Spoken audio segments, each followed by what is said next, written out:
Hapon po sa lahat. Isang maganda, mapagpala, mapagbiyaya at makadiyos po na hapon sa bawat isa.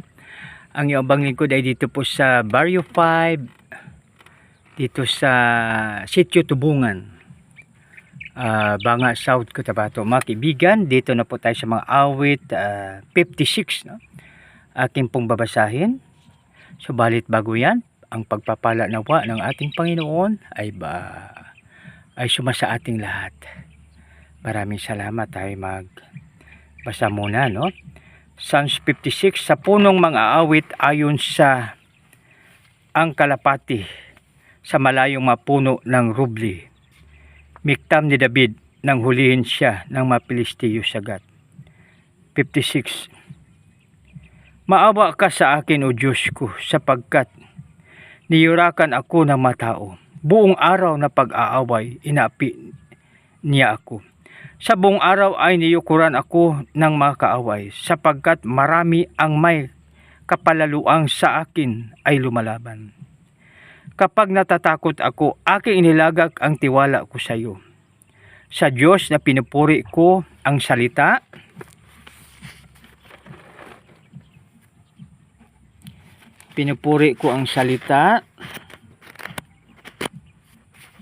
Tayo muna ay manalangin. Panginoon, maraming salamat sa iyong salita. Maraming salamat, Lord, sa iyong pagpapala. Maraming salamat, Panginoon, sa iyo lamang ang kalutian. Sa pangalan ni Jesus na aming Panginoon tagapagligtas. Lahat po ay magsabi ng Amen and Amen. So, dito mga kaibigan sa ating nabasa, no? So, ito ay sulat ng salmista, no? Maawa ka sa akin, O Diyos ko, sapagkat niyurakan ako ng matao. Buong araw na pag-away, inaapi niya ako. No? So dito mga kaibigan. So, sa panahon ni Haring David, actual ito na labanan. Subalit sa ating panahon, yung ating mga personal problem, anumang problema natin, no? So, nagtatampo tayo o kaya nagagalit or na-stress tayo, no? So, balit lahat ito ay nangyayari sa atin na mayroong purpose talaga, no? So, dito, maawa ka sa akin, O Diyos ko, no? So, dito dahil sa sitwasyon ni King David, nagmakaawa siya kay Lord. Maawa ka sa akin, O Diyos ko, sapagkat niyurakan ako ng matao. Buong araw na pag-aaway, inaapi niya ako. Sa buong araw ay niyurakan ako ng makaaway, sapagkat marami ang may kapalaluang sa akin ay lumaban. Sapagkat natatakot ako, aking inilagak ang tiwala ko sa iyo. Mga kaibigan, dito sa verse 3, no? So, lahat tayo ay nakaramdam ng tinatawag na takot, no? Subalit pag ating basahin ito sa 3, kapag natatakot ako, aking inilalagak ang tiwala ko sa iyo. No? So, ibig sabihin na mapalad po tayo mga kaibigan na kahit tayo ay nakaramdam ng takot, mayroong tayong Diyos sa mga Diyos, hari ng mahari, at Panginoon na ating paglagakan ng ating tiwala. No? Kaya sabi ni Haring David dito, kapag natatakot ako, aking nalalagak ang tiwala ko sa iyo. Sa Diyos na pinupuri ko ang salita. No? So kaya mga kapatid, no?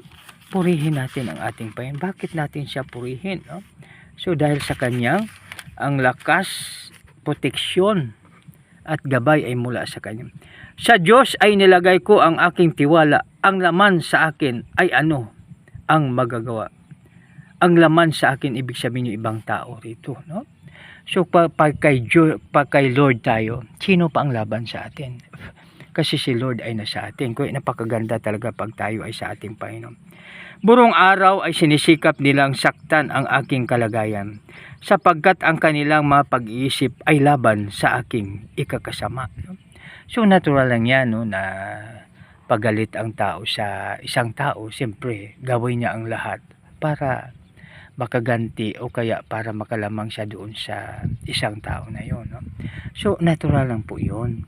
Subalit, no, napakapalad natin dahil mayroong tayong Diyos na sinasandalan, mayroong tayong Diyos na pwedeng tawagan, mayroong tayong Diyos na pwedeng hingian ng tulong. Sa 6, sila'y nagsama-sama, sila'y nagsipagkubli, binabantayan nila ang aking mga hakbang. gaya ng kanilang pag-abang sa aking buhay, no? So yan, mayroong ibang tao na tinitingnan lang yung mali ng ibang tao, no? Kaya kung mangyari man sa atin na makibigan, hindi tayo dapat ma-stress, hindi tayo dapat magalit, kundi ipag-pray natin, no? Kasi ang kaaway natin, apat ang ating pwedeng gawin, no? Na sinabi ng ating Panginoon Jesucristo dito sa Matthew 5:54. Unang muna, mahalin natin ang ating kaaway, ipag-pray natin ang ating kaaway, gawa ng mabuti at pagpalain, no? Pag sa English version pa, so pray for your enemy, love your enemy, do good to your enemy, and bless your enemy, no? So ibig sabihin na binaligtad ng ating Panginoon ang inano siya, no? Yung kanyang pangangaral, no? Na pinaka the best naman, dahil kung gawin natin yan sa ating kaaway, parang doon tayo nag-iihaw ng tilapia o bangus, no? Sa kanyang ulo, no? Dahil magtaka siya bakit na ginagawan na tayo ng para ng masama. Subalit ang ating hinahandog sa kanila ay ang tinatawag natin na ano siya, no? Na ginagawa natin ng mabuti, no? Kaya siya'y gantihan mo sila, kaya't gantihan mo sila sa kanilang kasamaan. Sa galit ay ilugmok mo, O Diyos, ang mga bayan. Iyong ibinilang ang aking mga paglalakbay, ilagay mo ang aking maluha sa botilya mo. Wala ba sila sa aklat mo? Kung magkagayoy, tatalikod ang aking makaaway sa araw na ako'y tumawag. Ito'y malalaman ko sapagkat ang Diyos ay kakampi ko. Sa Diyos na ang masalita ay aking pinupuri. Sa Panginoon ang masalita ay aking pinupuri. Sa Diyos ay walang takot na magtiwala ako. Ano magagawa sa akin ng tao? So mga kaibigan, pag magtiwala tayo kay Lord, walang magagawa sa atin ang tao, no? Kaya halimbawa ikaw ay karatista, boksingero, no? Pag walang protection ni Lord, wala, no? Kasi napakaganda ng ating Panginoon, ang ating protection, dahil mayroon tayong hindi nakikita ng Diyos. Mayroong alam ang Diyos na hindi natin alam, no? Kasi sabi doon sa pinanood natin sa pelikula, na tama naman, no? Sabi niya, ang Diyos ay Diyos pa rin kahit wala tayo. So balit pag wala ang Diyos, ang tao ay walang magagawa. Sa 12, ang iyong mapanata ay sa akin, O Diyos, ako'y nag-aalay na mahandog ng papasalamat sa iyo. Yan, ihandog natin ng papasalamat kaya paggising pa lang sa umaga, no? Tayo mag-awit ng papuri, pasasalamat, ang pagsamba, no? 'Di ba, napakaganda mga kaibigan. Dito sa 13, sapagkat iligtas mo ako sa kamatayan, ang aking kaluluwa ay sa pagkahulog ang aking mapaa, upang ako'y makalakad sa harapan ng Diyos sa liwanag ng buhay. Napakabuti at napakadakilang ating Panginoon mga kaibigan. Basahin ko mula sa 56:1, no? Yung ating teksto ngayon, Psalms 56, no? So aking babasahin. So sa punong mga awit ayon sa ang kalapati sa malayong mga puno ng rubli, miktam ni David nang huliin siya ng Mapilistiyo sagad.